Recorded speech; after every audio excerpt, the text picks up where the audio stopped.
نبی صلی اللہ علیہ وسلم کی محبت کے بغیر نہ نماز مکمل ہو سکتی ہے، نہ روزہ مکمل ہو سکتا ہے، نہ حج مکمل ہو سکتا ہے۔ اللہ کے نبی صلی اللہ علیہ وسلم کی محبت ہی سب کچھ ہے۔ نبی کی محبت کے بغیر ہونے والا نہیں ہے۔ لوگ بڑے بڑے داڑیاں چھوڑے، بڑے بڑے شغلے بنلے، کچھ بھی کر لے، نبی کی محبت ضروری ہے۔ جس کے سینے میں نبی کی محبت ہوتی ہے وہ ابوبکر صدیق بنتے ہیں، جس کے سینے میں نبی کی محبت ہوتی ہے وہ فاروق اعظم بنتے ہیں، جو نبی کی محبت ہوتی ہے حضرت بلال حبشی بنتے ہیں۔ نبی کی محبت رکھنے والا عمار بن یاسر ہوتے ہیں، نبی کی محبت رکھنے والے حضرت سیدنا عبد الرحمن بن عوف ہوتے ہیں، نبی کی محبت رکھنے والے عبد الرحمن بن عوف ہوتے ہیں، نبی کی محبت رکھنے والے حضرت حسین بن حسین ہوتے ہیں، نبی کی محبت رکھنے والے اولیاء اللہ ہوتے ہیں، نبی کی محبت رکھنے والے غوث اعظم ہوتے ہیں، نبی کی محبت رکھنے والے غریب نواز ہوتے ہیں، نبی کی محبت رکھنے والے آقا یوسفین ہوتے ہیں، نبی کی محبت رکھنے والے بندہ نواز ہوتے ہیں، جو نبی کی محبت رکھتے ہیں۔ اللہ فرماتا ہے وَرَفَعْنَا لَكَ ذِكْرَكَ، اے حبیب ہم نے تمہارے ذکر کو بلند کر دیا، جو ترقی چاہتا ہے، جو بلندی چاہتا ہے، اپنے آپ کو نام چاہتا ہے، وہ نبی کے قدموں سے لگ جائے، نبی کی غلامی میں آ جائے۔ جو نبی کا غلام ہوتا ہے وہ وقت کا امام ہوتا ہے۔ نبی کی غلامی ضروری ہے، نبی کی غلامی کے بغیر کوئی چیز ممکن نہیں ہے۔ اور ایک دن آنا ہے، ایک دن اس دنیا سے رخصت ہونا ہے، کفن میں لپٹے جانا ہے، قبر کی مٹی بننا ہے۔ اس قبر کے اندر نہ دولت کام آتی ہے، نہ اقتدار کام آتا ہے، نہ عہدہ کام آتا ہے، نہ کوئی سیل کام آتا ہے، نہ سوکار کام آتا ہے، نہ کوئی عہدیدار کام آتا ہے۔ قبر کے اندھیرے میں اگر کوئی کام آتا ہے تو محمد رسول اللہ کا درود السلام کام آتا ہے، نبی کا نام کام آتا ہے، نبی کا جب نام لیتے ہیں اللہ اسے ہی خبر کے اندر روشنی میسر ہوتی ہے۔ وہ اندھیرا گڑا خبر کے اندھیرے میں لوگ آج کپڑوں کی تیاری کر رہے ہیں، لباس خریدنے جا رہے ہیں، زیور خریدنے جا رہے ہیں۔ سونا مہنگا ہو گیا، سونے کی فکر ہے، چاندی کی فکر ہے، عورتوں کو سونے کی فکر لگی ہوئی ہے، چاندی کی فکر لگی ہوئی ہے، لیکن وہی بازار میں کفن آ چکا ہے۔ تمہیں نہیں معلوم جس دکان سے تم کپڑا خرید رہے ہو اسی دکان میں کفن کا کپڑا آ چکا ہے۔ کون اس دنیا سے جانے والے ہیں، کون مرنے والے ہیں۔ آج کی رات اس کا فیصلے کی رات ہے۔ اللہ سبحانہ و تعالیٰ پیارے آقا صلی اللہ علیہ وسلم فرماتے ہیں شب برات کی رات اللہ فیصلے فرماتا ہے کہ کون پیدا ہونے والا ہے، کون زندہ رہنے والا ہے، کون دولت لینے والا ہے، کون اقتدار میں آنے والا ہے، اور اسی کے ساتھ کس کی موت آنے والی ہے، کس کی زندگی ختم ہونے والی ہے، اللہ کس کو بیماری آنے والی ہے، کس کو شفا ملنے والا ہے۔ آج کی رات اللہ فرشتوں کے حوالے کرتا ہے۔ اس طرح ہمارے ملک کا بجٹ سیشن مارچ کے مہینے میں ہوتا ہے، حساب و کتاب کا مہینہ ہوتا ہے، اسی طرح 15ویں شب شعبان کو اللہ فیصلے فرماتا ہے کہ کون دنیا سے کم ہونے والا ہے۔ آپ دیکھیے آج سے 1 سال پہلے ہمارے ساتھ نماز میں ملا کرتے تھے، ہمارے دعوتوں میں ساتھ تھے، ہمارے دسترخوانوں میں ساتھ تھے، ہمارے ساتھ ملا جلا کرتے تھے۔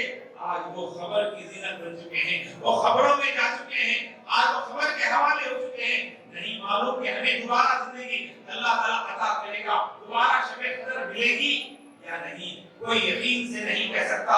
غنیمت جانے، توبہ استغفار کرے۔ اور دوستو آپ سے میں بتاؤں کہ شب برات اللہ کے نبی صلی اللہ علیہ وسلم کثرت سے روزے رکھا کرتے تھے، دعائیں کیا کرتے تھے۔ یہ رات کو غنیمت جانے کہ نہیں معلوم کہ دوبارہ زندگی ہمیں ملنے والی ہے یا نہیں، دوبارہ ہمیں حیات ملنے والی ہے یا نہیں۔ ہم توبہ استغفار کریں، اس لیے کہ آج لوگ بہت سارے اپنے انداز میں زندگی گزار رہے ہیں، اپنے طریقے سے زندگی گزار رہے ہیں، لیکن حقیقت میں زندگی وہ زندگی ہے حی علی الصلاۃ، نماز کی